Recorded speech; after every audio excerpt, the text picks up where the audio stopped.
سلام، من پرسه هستم. خوش اومدین به یه ویدیوی دیگه با من. امروز قراره با هم راجع به موز صحبت کنیم. وقتی اسم موز میاد هممون یاد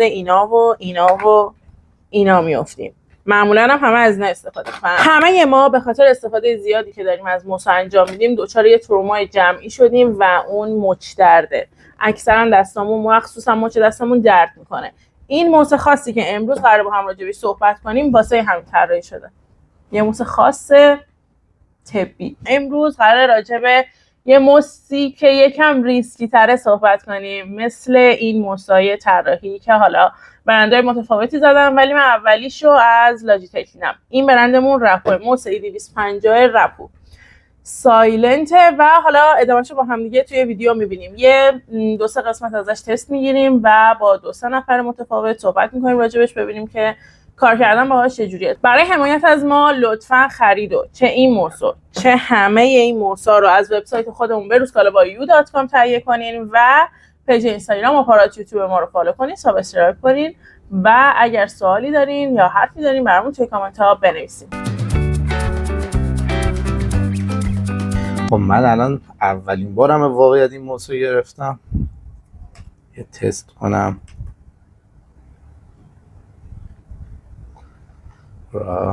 من کارهای روزمره اکثرا باش انجام میدم. بعدم خیلی خوبه، اصلا فکر نمی‌کردم اینجوری بشه. واقعا دست به نظرم وقتی باش کار میکنی درد نمیگیره. چه حالا فقط این دکمه بک ان بکش داره، بعدم کار باش سخت کنم عادت میکنم دیگه. ولی الان واسه کارهای روزمره حس خیلی خوبی داره. من واقعا باش تونستم ارتباط بگیرم. حالا من خیلی اهل بازی و اینا نیستم، ولی اهل کار خیلی هستم.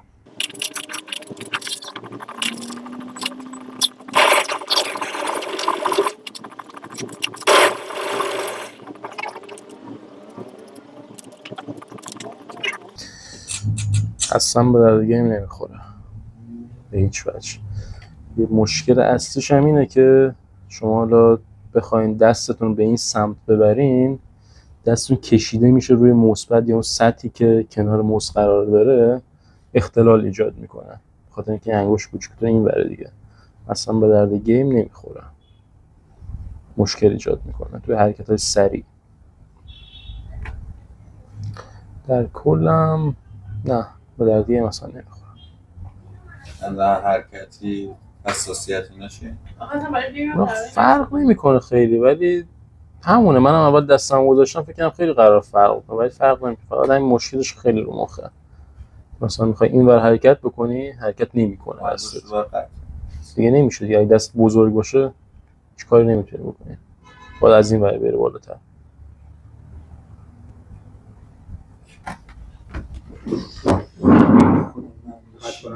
نه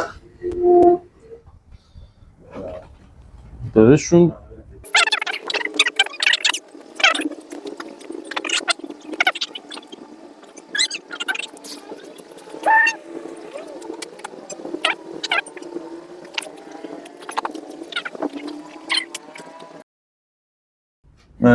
خب کلا کاربری این موس برای طراحی اصلا ساخته شده، هم اصلا از نظر شرایط فیزیکیش و هم از نظر شرایط نرم افزاریش و کاربردی که داره. کلا برای گرافیستا و طراحا ساخته شده. به نظرم موس خیلی خوبیه، هم طولانی مدت میشه باهاش کار کرد. لمس دقیقی داره. من اول احساس می‌کردم مثلا خیلی باید دستتو جلو بیاری تا این مثلا بتونه عمل کنه، ولی لمسش دقیقه. مثلا برای کار حساسی که مثلا ما گرافیستا داریم خیلی خوبه. هم از نظر حساسیت خوبه، هم از نظر مکان. ما چون که مثلا خب این موسا یکم انگشتا و دستام و اینا مثلا یا براش موسا برامون کوچیکه یا تو دراز مدت مچ دستمون رو اذیت میکنه. مثلا طراحیش مثلا باید گگودای 3 ساعت 4 ساعت بشینی پاش. به نظر من خیلی اوکی. خود اصلا برای طراحی فقط به درد میخوره. اگر من بخوام مجموعه همه حرفا رو یکی کنم و یه نظر بهتون بگم، به نظر من این موس بیشتر به درد کسایی میخوره که استفاده طولانی مدت دارن، یعنی یه حالت کارمندی فرم دارن یا مدام پای کامپیوتر نشستن و یه استفاده معمولی از این موس دارن. مثل حالا طراحا که تایم طولانی‌تری پای سیستم هم، مثل کارمندا، مثل حالا همه اشخاص دیگه‌ای که استفاده حرفه‌ای از ماوس ندارن ولی استفاده طولانی مدت از ماوس دارن.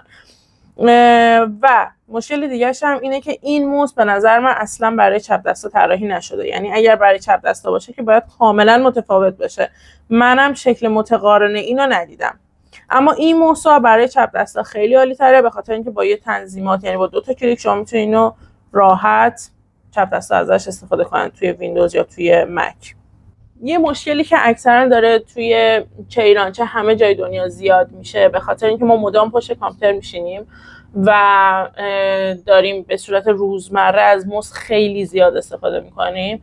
یعنی میشه گفتش که اکثرا تقریبا روزی 5-6 ساعت حداقل با کامپیوتر درگیرن و خب طبیعتاً به مچ دستمون خیلی فشار میاد. ولی چون شما این ماوس رو دارین به شکلی که دستتون کج‌تر استفاده میکنین، شکستگی ماوس رو ندارین. و یه بیماری بود که من داشتم راجبش میخوندم، نوشته بود سندروم تونل کارپل و آسیب گرفتگی پیوسته RSI. میگفت این توی مردم به شدت رو به افزایشه و شبیه ترومای جمعی داره میشه به خاطر استفاده مداوم از ماوس.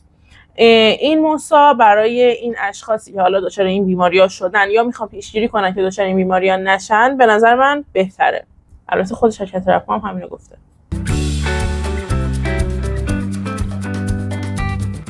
داره ضبط میشه؟ مرسی تا اینجا ویدیو با ما بودی. لطفاً برای حمایت از ما خرید و چین موسای قدیمی که همیشه استفاده می‌کردیم، همچنان هم می‌خواین از همینا تهیه کنین استفاده کنین، از وبسایت خودمون beruskalabayou.com تهیه کنین. چین موس جدیده که احساس می‌کنین الان وقتشه یه تغییر بهش بدیم. اینم از وبسایت خودمون beruskalabayou.com تهیه کنین. پیج اینستاگرام و فالو یوتیوب ما رو فالو کنین، سابسکرایب کنین و نظرتون رو برامون تو کامنت ها بنویسین. خدا نگهدار.